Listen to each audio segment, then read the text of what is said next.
Muito boa tarde a todos. Estamos aqui mais uma vez com grande satisfação para a gravação do nosso 5º episódio do podcast do nosso ABAcast, Associação Brasileira de Advogados, esse ano completa 22 anos de existência, é isso mesmo. Dr. Esdras, o nosso grande visionário, criou e desenvolveu esse projeto que tem hoje a possibilidade não apenas de difundir as várias áreas do conhecimento do direito, bem como oportunizar que nós consigamos, através do nosso podcast, trazer ilustres convidados para falar de temas acerca de várias situações diferenciadas, várias temáticas diferentes do nosso cotidiano, da nossa sociedade e do dia a dia. E hoje eu tenho a grata satisfação de receber aqui a Coronel Cristiane. Tivemos a oportunidade de conhecê-la no nosso 5º Seminário Volante da Comissão Nacional de Direito Militar, que aconteceu aqui em Brasília, nos últimos dias 6 e 7 de junho, na Procuradoria-Geral de Justiça Militar. Muito boa tarde, Coronel Cristiane. É um prazer, uma satisfação enorme tê-la aqui conosco. Boa tarde, Fabiana. Boa tarde a todos. A satisfação é minha. Obrigada pelo convite. E eu acho que a gente vai falar muita coisa interessante aqui hoje. Não tenho dúvida nenhuma, porque será uma entrevista extremamente rica de informações que vocês vão adorar. Tivemos a oportunidade de ouvi-la no nosso Seminário Volante. Eu tenho certeza que vocês vão ficar tão encantados como nós. Vou fazer uma breve leitura do currículo, porque afinal de contas é um currículo. E aí, se eu ficasse lendo aqui, a gente ia perder os momentos mais importantes da entrevista. Vocês vão entender na dinâmica da leitura que eu fizer a experiência que ela tem para trazer para nós. A Coronel Cristiane é coronel da reserva remunerada do quadro de combatente do Corpo de Bombeiros Militar daqui do Distrito Federal, oficial da primeira turma de mulheres bombeiras militar no Brasil, com 31 anos, não é? De serviço militar ativo, formada em engenharia de incêndio, formada em direito, teóloga e graduanda em psicologia. Especialista em segurança pública, ativista em direitos humanos, palestrante sobre violência doméstica, que é inclusive uma das pautas que nós traremos no dia de hoje aqui, dentre outras experiências extremamente relevantes para torná-la essa mulher tão admirável como obrigada. É por nós, que veio aqui hoje nos brindar, nos presentear com essa oportunidade. Então, eu tenho algumas perguntas que eu acho que são relevantes trazermos para fim de que consigamos traçar uma linha de raciocínio acerca dos mais diferenciados aspectos referentes à mulher em si, ao gênero propriamente dito, essas circunstâncias de violência doméstica que nós temos assim ultimamente observado e algumas pautas importantes que a gente vai mencionar aqui no decorrer da nossa conversa, que dizem respeito a como essa questão da mulher vem sendo enfrentada no nosso país e, quiçá, em outros lugares também, em outras dinâmicas que nós ainda desconhecemos e outras que conhecemos. A primeira pergunta que eu considero importante, eu acho que isso vai trazer para nós um contexto bem interessante, o que você acha, na sua opinião, quais são os principais desafios que as mulheres enfrentam hoje em dia em termos de igualdade de gênero? Eita, essa é a pergunta de $1 milhão, né? Os desafios são muito, Fabiana, os desafios, porque você trabalhar com as violências de gênero, né, em busca de uma equidade de gênero é um tema extremamente complexo. Então, ele passa pela nossa formação, nossa catequese em casa, ele passa pela catequese familiar, religiosa, dentro dos colégios, das escolas, passa pela faculdade, passa pelo mundo do trabalho, absolutamente o mundo do trabalho. Ele, na verdade, é ele que vai fortalecer, né, a perspectiva social e econômica dessa mulher, né? Então, dentro dessa complexidade de áreas, hoje o maior desafio, primeiro que eu penso, é nós mulheres termos consciência disso. Eu acho que a educação, ela é primordial para nós conscientizarmos quem já está adulto, quem está em processo e as nossas crianças. Né? Eu cresci ouvindo você é a geração de amanhã, não tinha isso na década? Com certeza. Deixa pra trás a década, não importa. A gente ouviu, não é relevante. Não é relevante, mas a gente cresceu ouvindo isso, nós somos a geração do futuro. Sim. Né? E chegou o futuro, e o futuro não tá como a gente queria que estivesse. Né? Infelizmente, a gente está aqui falando de violência de gênero, a gente está falando de violência doméstica. Eu estava assistindo um filme anteontem, de 1932, que o filme passa e fiquei pensando nisso. Falei, poxa, eu tô quase 100 anos depois e tô vivendo coisas parecidas. Exatamente. De 1962. Então, assim, eu penso que nesse momento, educar as nossas mulheres, eu acho que é o primeiro desafio. Né? Claro que isso também passa por todas as políticas, né? As políticas, elas não são excludentes. Uma política para ter que fazer outra, não. Eu acho que as políticas todas, elas devem ser convergentes. E todas elas devem passar por esse caminho da educação. Né? Por quê? Porque a educação é que me trouxe aqui hoje. Sim. Foi a educação que traz você, é a educação que traz a mulher a um nível de libertação, de conhecimento mesmo, em todos os sentidos da sua vida, né? E isso passa pelo campo da cognição, isso passa pelo campo do físico, isso passa pelo campo das emoções. Então não é só um momento da vida, é durante toda a vida, né? Nós sermos educadas nisso. Então hoje, enquanto coletivo que nós somos, nós mulheres precisamos esse suporte do Estado, né, com políticas de educação, né, que vão desde a menina, da criança, que é hoje a menina, né, e o menino também, mas a menina, com a diferença de cerca de 70%, a diferença de um menino para uma menina, a diferença de estupros, nossas meninas são estupradas dentro de casas. Né? Por quê? Porque às vezes ela nem sabe que o corpo dela é inviolável. Ela não aprende isso. Exatamente. Ela não aprende que é inviolável. Então não é inviolável para o tio, não é inviolável para o pai, para o irmão, para o primo mais velho. Não, tá tudo normal. Ela sai dali, ela vai para o colégio, ela também não aprende que o corpo dela é inviolável.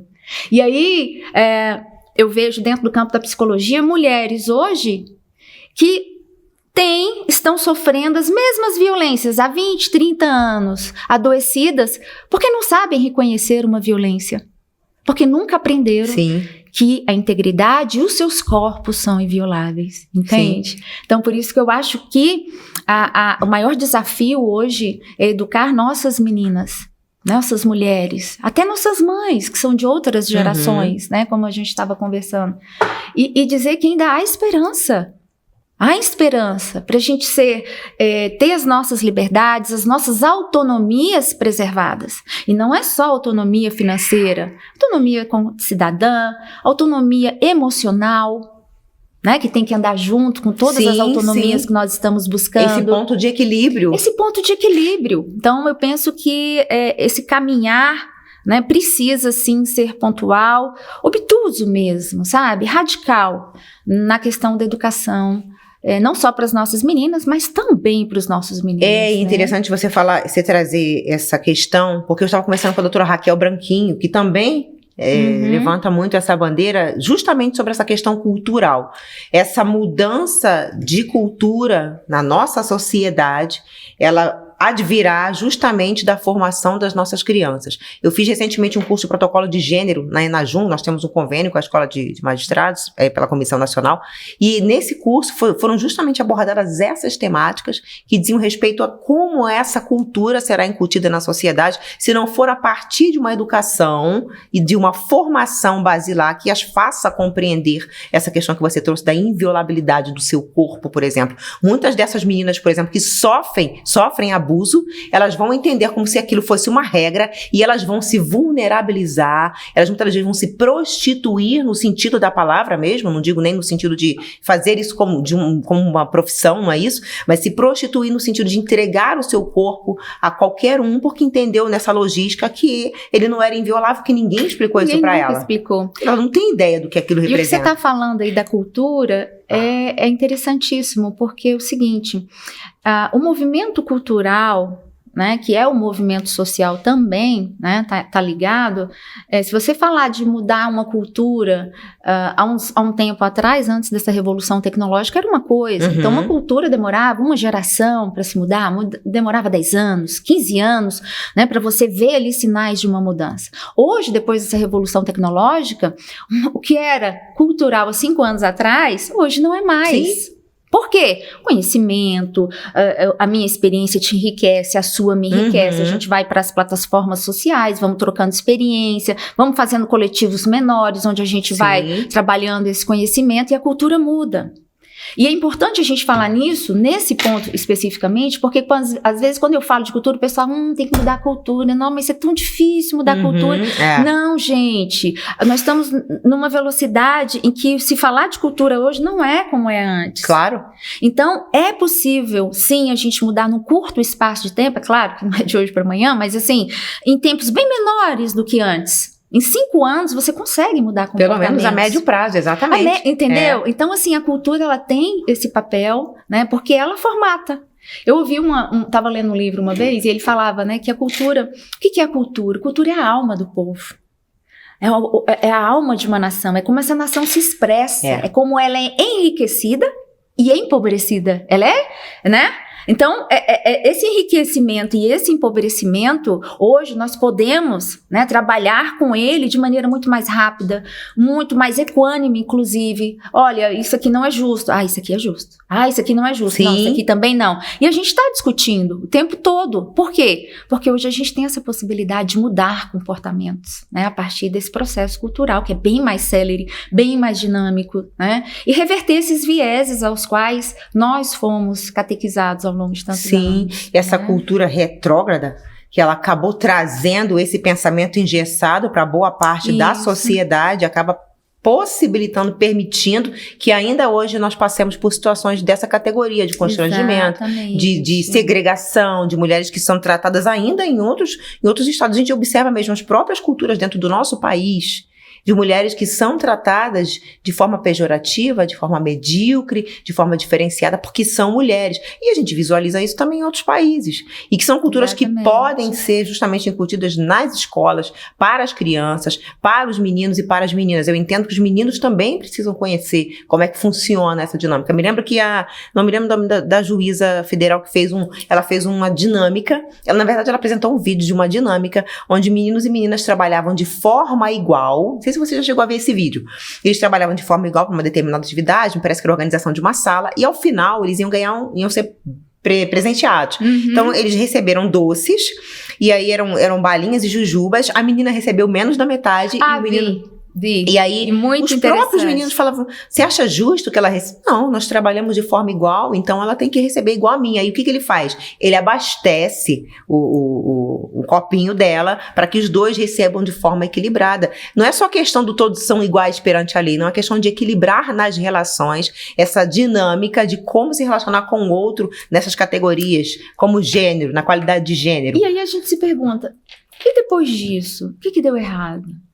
Que processo de socialização é esse ao qual eu e você e tantas outras estamos vivendo todos os dias, que esse olhar mudou? Aí você vai falar, por causa da ingenuidade? Não sei.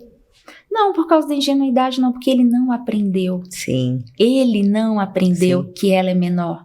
Ele não teve esse tempo de aprender. Olha como o processo de educação é fantástico, né? Por que ele dividiu? Porque ele não aprendeu que ela é inferior a ele. Sim, pelo contrário. Exatamente. Ela é igual a mim. Eu fiz, ele fez, tá tudo certo. Mas aí o processo de socialização vai nos colocando, aí vem as jornadas dupla, tripla, quádrupla, os desrespeitos, os não direitos. Os valores vão sendo distorcidos. Quando a gente pensa que no novo no Código Civil de 2002, né? Naquele código ali, legalmente, só há 22 anos atrás, nós passamos a ter direito legal de um poder familiar, a gente vê o tanto que a gente precisa caminhar. Sim. O tanto que as nossas políticas públicas, institucionais, em todos os ambientes, a educação do nosso lar também, né? Tanto que ela precisa ser concentrada na equidade. Como demoramos a chegar nesse mínimo? Exatamente. Sem machismo. O tanto que a gente precisa educar os nossos meninos e as nossas meninas sem esse olhar machista, para que elas também não cresçam mini-homens. Sim. Né? Para que elas não reverberem, como a gente estava conversando aqui, né? Para que elas não sejam mulheres machistas. Sim. Como nós encontramos a vida toda. Né? A minha vida, as maiores, não digo as maiores, mas assim, grande parte das minhas frustrações e dos problemas que eu tive nesse campo foram com mulheres. Mulheres machistas. Sim. Mulheres que reverberaram aquele discurso ao qual elas foram catequizadas também, né? Eu não as culpo, não estou aqui para culpar, Sim. porque eu também fui essa mulher. Fomos catequizadas dessa forma. Eu fui catequizada dentro de um ambiente institucional extremamente machista, masculino. Então, eu também fui essa mulher. Mas, diferentemente da geração das nossas mães, eu sempre gosto de falar isso, diferentemente da geração das nossas mães, a nossa geração tem conhecimento. Tem. A gente não vai poder falar igual minha mãe talvez falaria, poxa, eu não sabia disso. Eu fui criada assim. Eu fui criada assim, era cada um por si, Deus por todos, né, nessa linguagem. A nossa geração, né, não vai poder falar isso. A nossa geração tem esse conhecimento. A gente não vai poder nem dizer, poxa, mas ideologicamente eu achava que isso era do mal. Porque a gente ainda tem isso, né? Ainda tem essa ligação ideológica, partidária, e que ela não é partidária. Não. A gente tem que tirar ela desse guarda-chuva partidário, né? E dizer que ela é ampla, ela é maior. A causa da violência de gênero no nosso país hoje, ela não pode ser partidária. Não tem relação com isso, exatamente. Até porque nós somos o 5º país do mundo que mais mata mulheres. Ela não deveria ser, mas ela é, e ela é porque alguém abriu mão. É isso que a gente precisa amadurecer, né? A nossa relação de gênero ainda é uma relação conturbada por causa de ideologias mal compreendidas. Então, ela é muito maior do que isso, porque ela abrange só, e é irônico o meu só, né? Sim, claro. 52% da população brasileira é mulher. Então, peraí, não pode ser ideológico isso, não pode ser partidário. Sim, a gente não pode também levantar abraçar essa causa como se fosse exclusivamente uma pauta.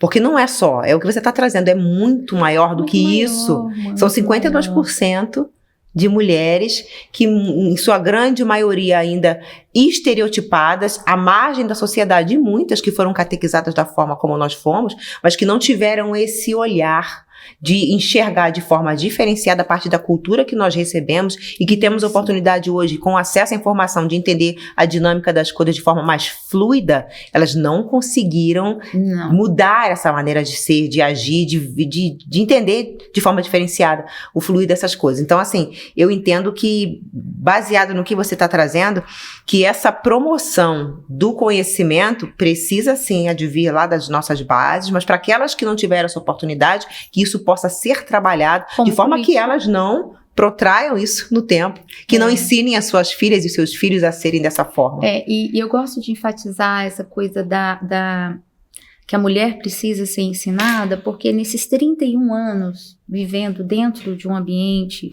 de caserna, dialogando com os mais diversos públicos, não só militar, mas o público civil, afinal de contas, a gente, né, essas instituições de segurança, elas prestam uma atividade para a sociedade. O nosso objetivo tem que ser só esse, né? Então, nesses diversos diálogos, né, que eu fiz a minha vida toda, eu pude observar, Fabiana, o quanto nós, mulheres, podemos intervir nos processos. Muito. Com um novo olhar. Sob uma nova perspectiva, né? Pautando novos direcionamentos, né? Eu me recordo muito que dentro desse ambiente, sempre eu só tinha 2 alternativas, né? Era me apresentado ou é isso ou é aquilo. Ah, você pode fazer isso ou isso. E eu comecei a ver, não precisa ser isso e aqui, isso ou aquilo. Pode ser isso e isso, né? A gente pode mudar, porque nós, talvez, né, pela forma como nós fomos educadas, enfim, não concentro só nisso, mas também nisso, né? Nós mulheres, como a gente tem muitas atribuições, as rotinas, etc, a gente lida com esses aspectos, fora o nosso biológico. A nossa natureza. A nossa natureza. Eu acredito, assim, eu não sou daquelas radical que acha que é só o processo de socialização, não. Eu acho que a progesterona, vão descobrir lá na frente que ela tem algum efeito que modifica a nossa forma de ser, pensar, entendeu? Senão não faria sentido. Não faria. Não faria sentido você ter 2 sexos distintos, né? E enfim. Mas nesses ambientes, como o nosso olhar, ele traz equilíbrio para essa sociedade, né? Eu falei isso até no seminário. A sociedade, ela precisa, quando a gente pautua aqui, e você traz essa pauta, enfim, trazendo a pauta das violências de gênero como um todo, a gente não quer problematizar o mundo. Não, claro que não. Claro que não. Acho que é conscientizar o mundo. A gente só quer ter equilíbrio. Porque o mundo, eu vou falar uma palavra aqui que eu ouvi muito da minha avó, né? Que ela é do interior do Nordeste. Penso. Sabe quando tá penso assim pra um lado? Tá torto. O mundo tá torto, o mundo tá penso pra um lado.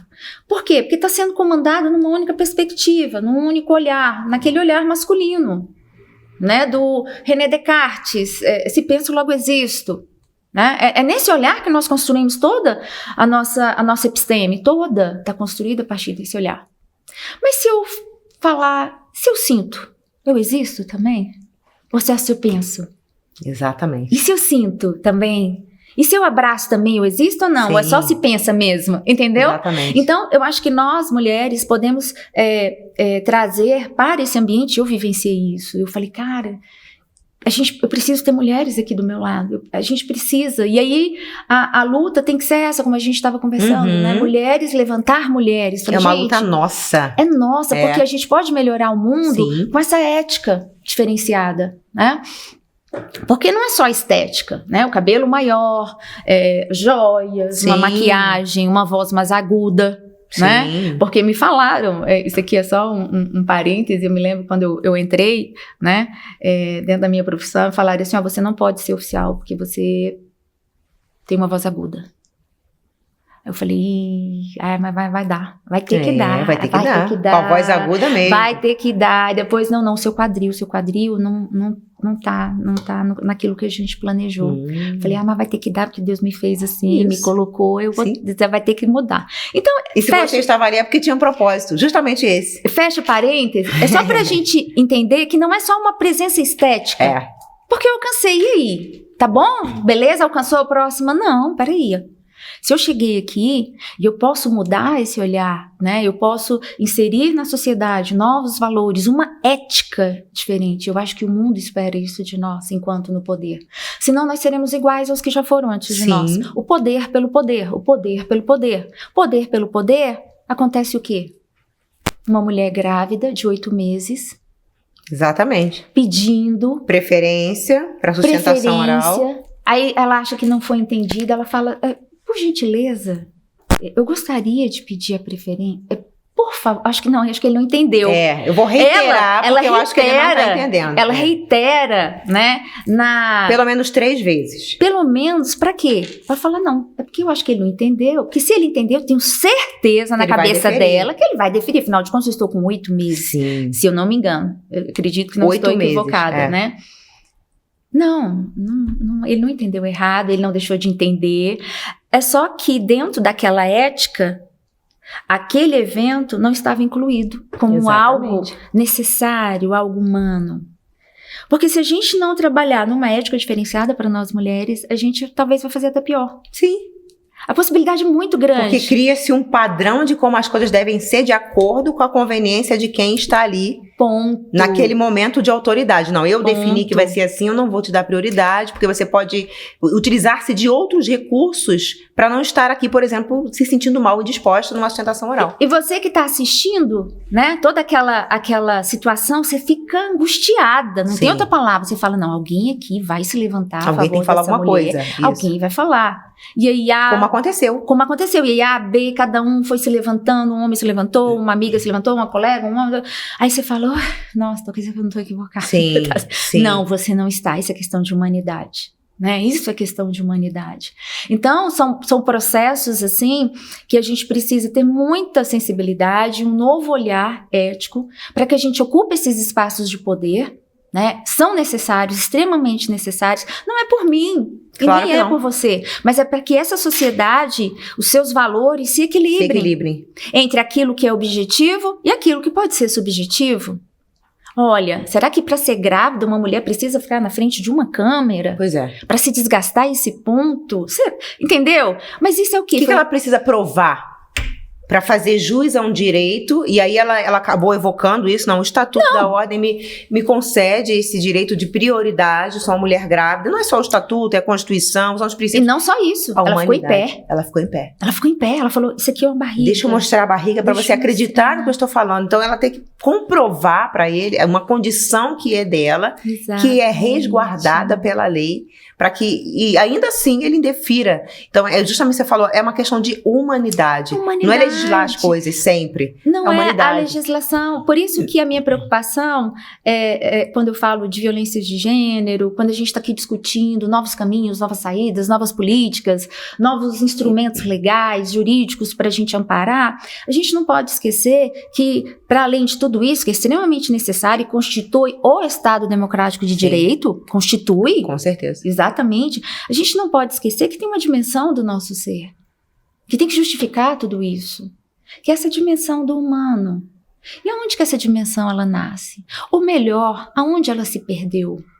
Exatamente. Porque com a criança, né, com o exemplo que você deu, que a criança foi lá e viu e encheu o saquinho da menina e falou, não, ela trabalhou igual a mim, então ela tem direito Vamos igual. dividir o doce de forma igual. Esse lar, esse pai, essa mãe que educou, seja lá quem foi, colocou a sementinha da humanidade ali, do afeto, do amor, do carinho, da atenção, né, do não preconceito, do acolhimento, chorou, abraçou, fez algo errado, corrigiu, teve uma palavra de disciplina, de limite, enfim, tudo aquilo que a gente sabe que é o processo de educação, né? Mas se diferente fosse, certamente que a educação também haveria se perdido. E eu fico pensando que aonde que nesse outro processo adulto, desse outro exemplo que nós demos lá da nossa advogada, aonde foi que essa criatura se perdeu? Que houve uma distorção aonde no processo. Que ele distorceu no processo? Que ele ficou empedernido a obedecer uma lei? A lei, ela é maior que o ser.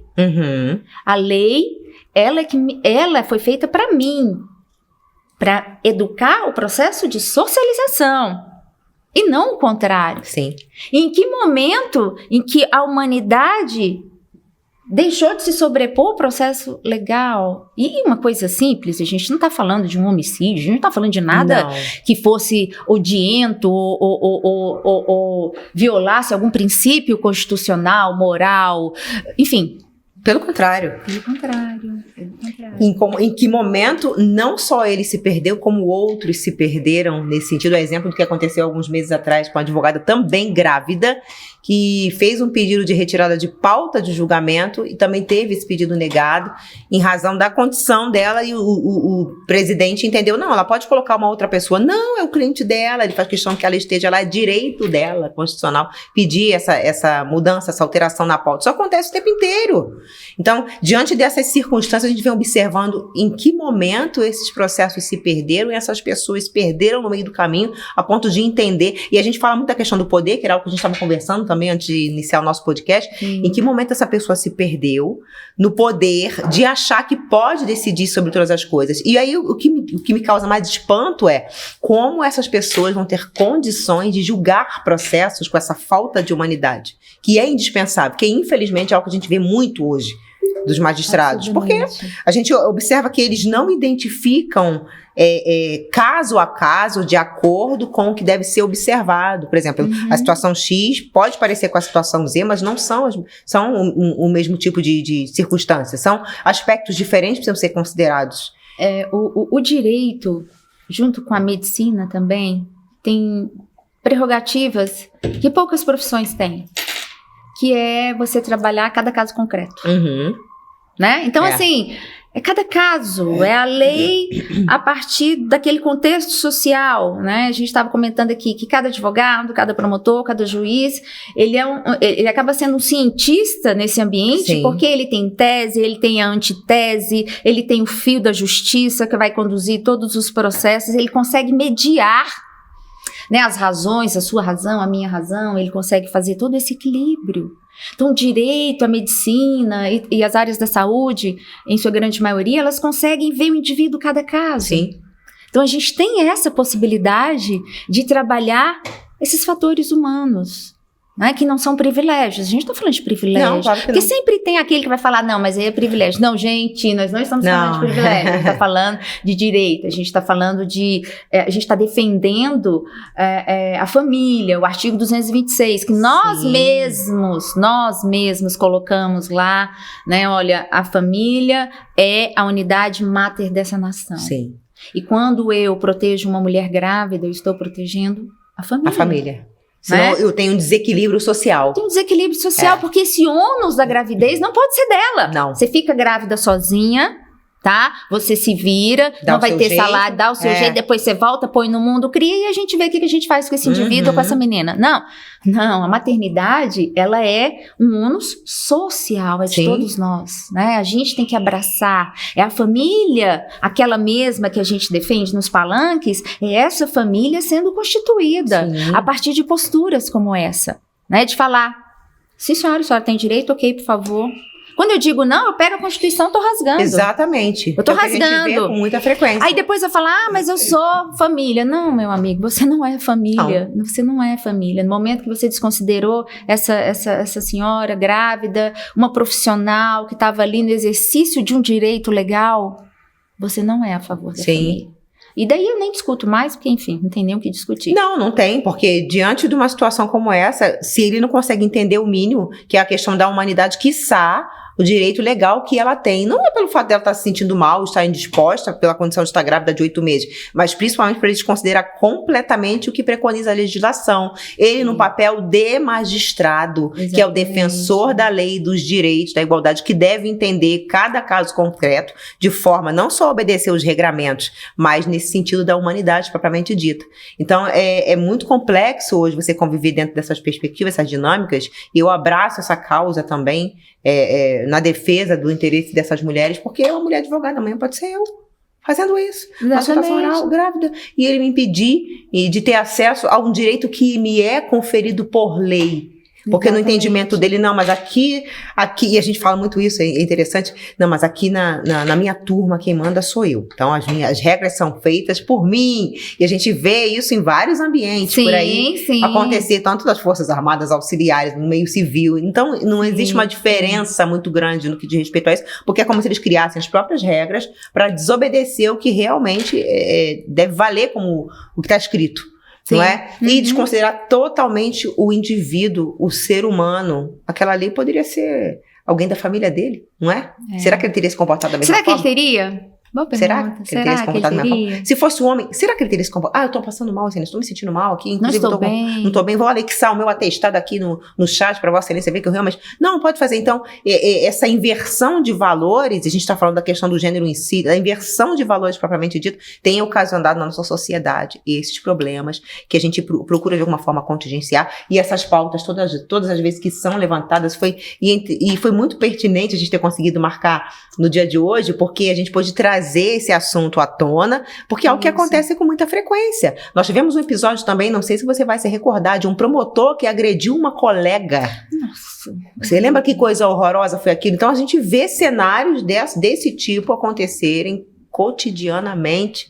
E como contingenciar isso para além de incutir nas nossas crianças essa cultura do desenvolvimento social e do respeito ao indivíduo, à mulher, de respeito à sociedade, porque a gente vive numa sociedade machista, onde o homem continua sendo considerado superior. E eu não consigo falar desses assuntos, Fabiana, e não, como a gente foi até a gente conversando aqui antes, eu não consigo falar desses assuntos e a gente não tocar, como nós já tocamos aqui, no processo de humanidade, né?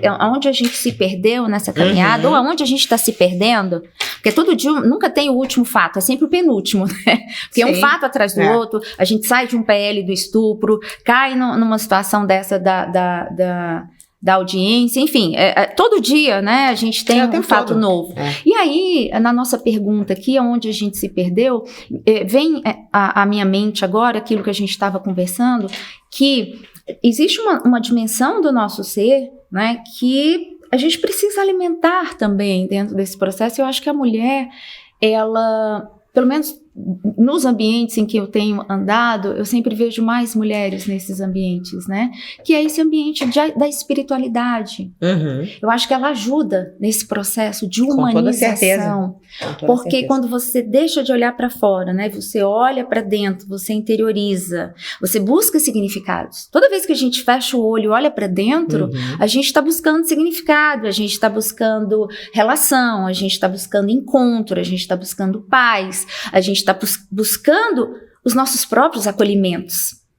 Você mesmo se acolhe nas suas dores. Você às precisa internalizar esses processos. E ai de você se você não fizer isso todos os dias, correto? Sim. Antes de você vir para cá, você levantou, você se acolheu ali nas suas angústias, ansiedades, temores, dúvidas, receios, né? Aquela resposta, meu Deus, será que vai dar certo? E você, seja qual for a espiritualidade que você tenha, né?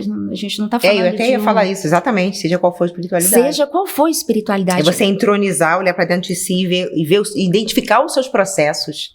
Você identifica emocionalmente, hoje eu estou alterada, hoje eu estou mais nervosa, hoje eu estou mais calma, hoje eu estou passada, hoje eu estou com preguiça. Isso é bem interessante, olha só, né, como você falou, eu me aposentei há poucos meses, né, e esses dias já em casa, eu pensando assim, eu tava com preguiça. Aliás, eu ando com muita preguiça. E aí eu me cobrando. Cansaço acumulado, agora que a coisa tá, sabe? E aí eu me peguei com essa preguiça e falei assim, cara, eu não posso estar com preguiça. Aí o cérebro, o outro lado, que eu não sei qual deles aqui estava funcionando, né? Ele falou, por que não? Aí eu, caracas, é mesmo. Não, eu posso estar com preguiça. Eu posso estar com preguiça. Hoje eu posso estar. Você pode lhe dar esse direito de estar com preguiça. Por que eu não posso me dar com preguiça? Mas por que Porque isso aconteceu? Porque a sociedade cobra que a gente não pode ter preguiça. A gente não pode ter preguiça. Mas aí, pra mim, que eu já venho acelerada naqueles processos todos psíquicos, se eu não olho pra dentro, eu ia me atropelar. Sim. Eu me desumanizar. Então, esse processo de humanização que você tocou inicialmente, que eu achei muito legal isso, a nossa fala, porque eu acho que o direito tem tudo a ver com isso, os processos de socialização aos quais a gente vive, a gente já detectou que passa pela nossa humanização, e a nossa humanização, ela carrega essa dimensão até a Organização Mundial da Saúde, desde 2011, se eu não me engano, 6, ela já declarou as 4 dimensões que nós temos, né, para fazer todas as suas políticas, e uma delas é a dimensão espiritual.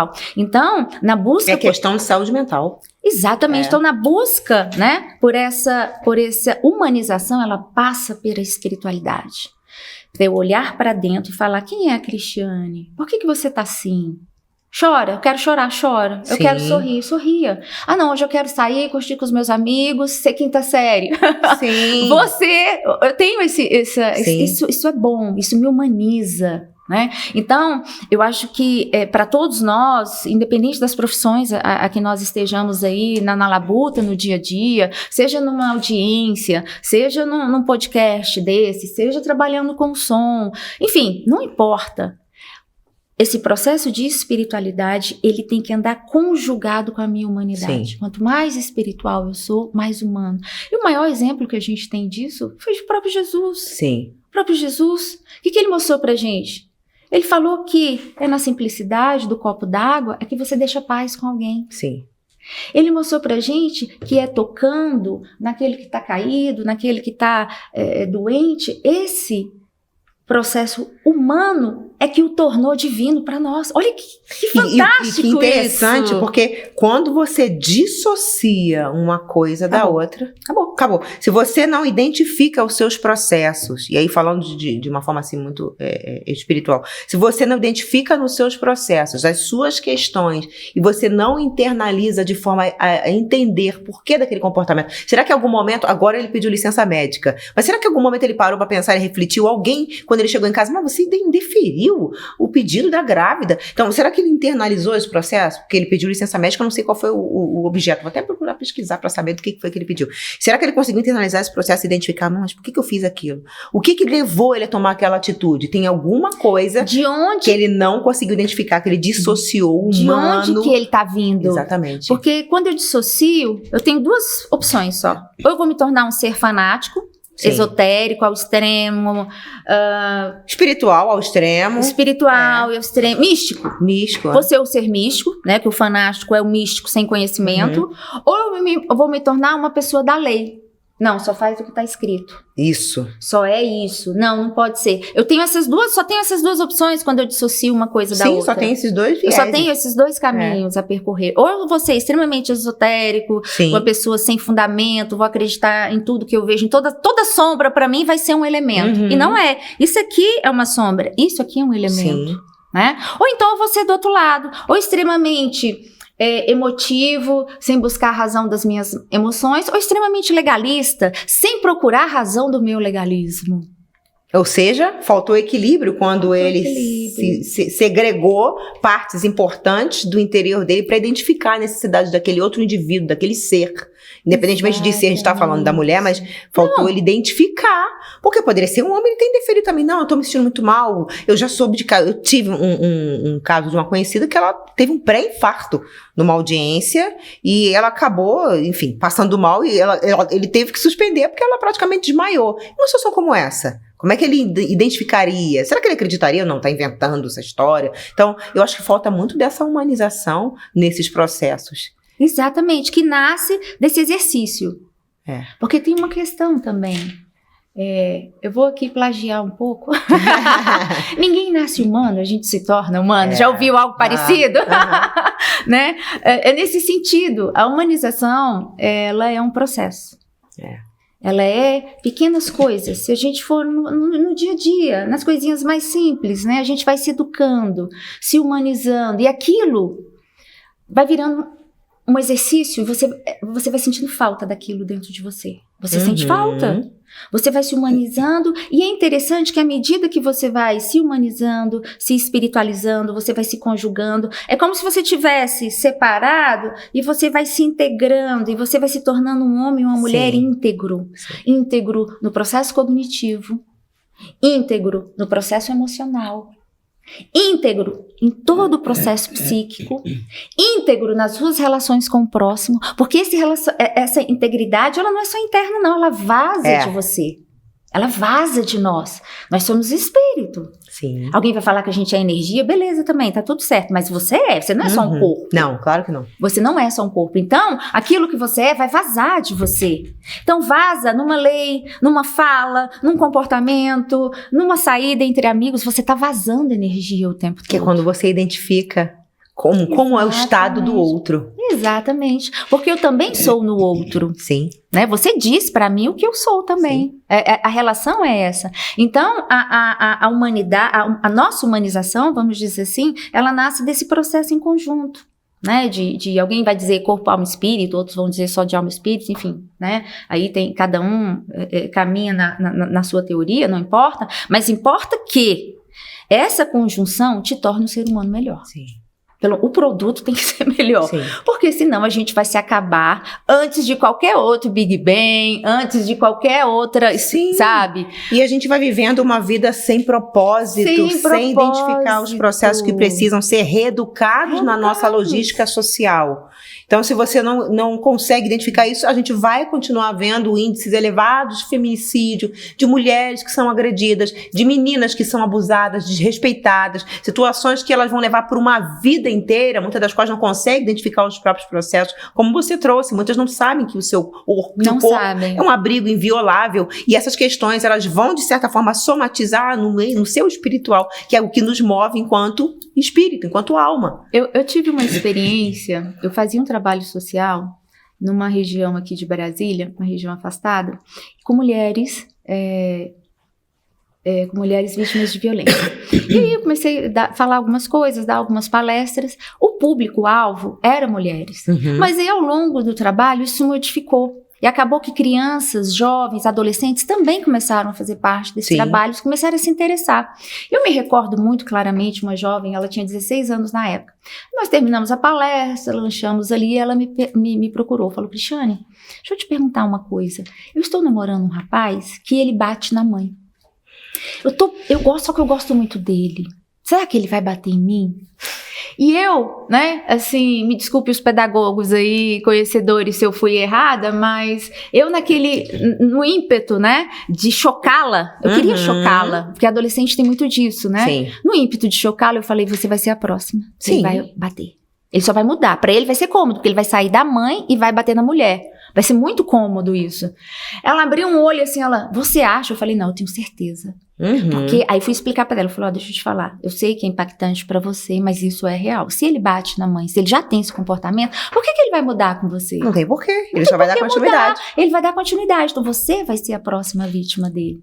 E aí acabou que ali pra frente, infelizmente a gente não teve muitos mais contatos, foram poucos os contatos que nós tivemos, mas o que essa jovem trouxe pra mim, eu tenho certeza que 80% delas ali, no mínimo, passam por essa situação e tem esse tipo de dúvida. E não identificam. Ela não identificou essa possibilidade de ser a próxima vítima. Sim. E ela só tinha 16 anos. Você imagina. Então, assim, provavelmente ela pode ter se tornado uma vítima de um feminicídio, de uma violência de qualquer natureza. E vai criar filhos e filhas dentro desse ambiente, vai gerar meninos e meninas violentos e violentadores também. Tanto homens quanto mulheres. Né? Porque se nós também dissemos que mulheres são machistas, é porque em alguma medida elas também foram violentadas. Com certeza. Ainda psicologicamente. Ainda que psicologicamente elas foram violentadas e estão replicando esse comportamento. Né? Então, por isso que o processo de humanização, ele não decresce à medida que a gente fica adulto. Pelo contrário, esse processo de humanização, ele tem que crescer conosco. Bom, a humanidade veio, não comia, não bebia água nisso aqui, bebia no coco, sei lá. Um pedaço de barro, na mão, num saco, não sei. Hoje a gente bebe, então a gente se humanizou, a tecnologia está aí. E os processos humanos também estão crescendo com alguns isso? Não evoluíram até hoje. Alguns continuam. Então eu acho muito legal esse espaço aqui que você abre pra gente trazer também essa necessidade, né, da gente tá sempre falando com esse público, que é um público de um altíssimo nível, um público que lida com a coisa humana, com a dor humana, com a perda humana. Vocês estão o tempo todo lidando com as perdas, de alguma forma, né? E você tá ali com a frustração, com a separação, com a dívida que não pagou, sei lá, serviço, trabalho, enfim, muitas coisas. A gente lida com as frustrações dos outros o tempo todo. E vocês ficam ali, meio que sendo psicólogos às vezes também, né? Então, e como é que isso não adoece vocês? Como é que isso não adoece? Não adoece a partir do momento em que você trabalha a sua humanidade e a sua espiritualidade. E isso não te piora, isso não vai te tornando um homem ou uma mulher amargo. Pelo Porque contrário. não tem gente que se torna amarga? Sim, porque não consegue identificar os próprios processos. Não, você está aproveitando isso para se humanizar no processo. E aí você se torna uma advogada mais humana, mais doce, mais assertiva, né? Até mais inteligente. Porque eu acho que, eu costumava dizer isso, eu fui ouvidora durante 8 anos no Corpo de Bombeiros, né? E naquela época a gente não tinha protocolos, né? A gente não tinha. E aí, às vezes, aqueles profissionais, aqueles militares sempre perguntavam, Major, né? Porque eu era major, e se acontecer isso, o que a gente faz? Era muita pergunta e pouquíssimo protocolo na época, né? Porque era um serviço novo, a gente estava ainda viabilizando tudo, e eu sempre falava para eles, gente, é o seguinte, quando não tiver a resposta técnica, você não sabe a saída técnica, seja humano. A gente nunca erra por ser humano. E se mesmo sendo humano, aqui, nesse lugar que eu estou trabalhando, vocês forem contra alguma norma, deixa comigo que eu vou responder. Eu sou a chefe aqui, eu vou responder. Deixa comigo. Mas sejam, sempre quando tiver dúvida, seja humano. Olha, humanamente eu acho que isso merecia esse cuidado. Se não tiver, seja humano que a gente nunca erra. Até quando a gente erra, a gente acerta, porque a gente foi humano, né? Então, esse foi um princípio que, naquela hora, a gente desenvolveu ali, não foi nada pensado, foi assim, a própria situação me trouxe isso, mas porque era algo que internamente, dentro dos nossos processos, a gente já vivia aquilo com muita clareza. Então, para mim, foi, de certa forma, até fácil falar isso, né? E ainda hoje eu trago essa fala que eu falei, mas na verdade ela foi para mim. Né? Eu falei pra eles, mas foi pra mim. É quando a gente fala e a gente se escuta. Sabe quando a gente se escuta? E isso ficou dentro de mim, eu levo pra minha vida até hoje. Falo, quando você não sabe o que falar, o que fazer, fala do que é humano. Fala, sabe, da humanidade das pessoas. Alcança aquele lugar que você sempre tem uma possibilidade muito grande de acertar. Falar, claro, né? Falar com amor, falar com paz no coração, falar com bom senso, falar com sobriedade, encontrar com lucidez, esse equilíbrio. Com lucidez, falar uma fala que acalme o outro, né? Que faça o outro te enxergar também nessa mesma direção, né? E eu acho que por aí a gente vai se achando nesse caminho. E infelizmente a gente tem um tempo limitado aqui, já me sinalizaram que acabou o tempo, mas eu ficaria a tarde inteira conversando com a Cristiane, porque eu tinha uma série de outras perguntas. Vai ter um parte 2, com certeza. Mesmo que seja na comissão, mesmo que seja com a comissão da mulher aqui do Distrito Federal. Acho que a doutora Gláucia, quando conhecer, você vai ficar assim apaixonada também, porque a gente fala dessas temáticas, desenvolver esses processos, a gente toca em muitos aspectos da personalidade feminina, da sociedade que precisam ser e estar sempre em pauta, em debate. Conversar, a gente precisa falar muito sobre isso para que o poder não nos alcance apenas pelo poder, mas que ele nos melhore e que a gente faça essa troca aonde cada um de nós estiver. E inserir, não é, Cristiane, essas mulheres nos espaços de poder. Hoje a gente só tem a ministra Elizabeth no STM, por exemplo, e no STJ, no STF, a maioria ainda são homens. Em conversa com a ministra Elizabeth, recentemente, lá na Auditoria Militar, estava ela, a doutora Ivatônia, desembargadora, e ela, conversando com ela me fez uma revelação, assim, entristecedora, né? Ela falou, olha, eu sou a única ministra no STM, inclusive para os próximos 40 anos. Não haverá nenhuma outra, porque não existe mulheres disponíveis nesse sentido. Isso é muito triste. Isso é uma perca absurda para as nossas pautas, para a sociedade. Eu falo nossas pautas, mas, enfim, a sociedade é ela que recebe tudo aquilo que a gente produz, né? Então, você falou o nome dela aí, é uma pessoa muito querida, e deixo aqui meu abraço para ela. Eu também quero deixar um abraço para ela. Muito obrigada mais uma vez pela audiência de vocês. Estaremos sempre aqui gravando os nossos podcasts da ABA. Conheço a Associação Brasileira de Advogados, conheço o trabalho que é desenvolvido ao longo dos últimos 22 anos. É um prazer enorme tê-la tido aqui conosco, termos podido debater essa pauta e teremos a oportunidade de ouvir a Cristiane em outros momentos. Vocês vão ficar recebendo essas informações. Muito obrigada mais uma vez, uma excelente tarde. Até breve, se Deus quiser. Eu que agradeço. Obrigada.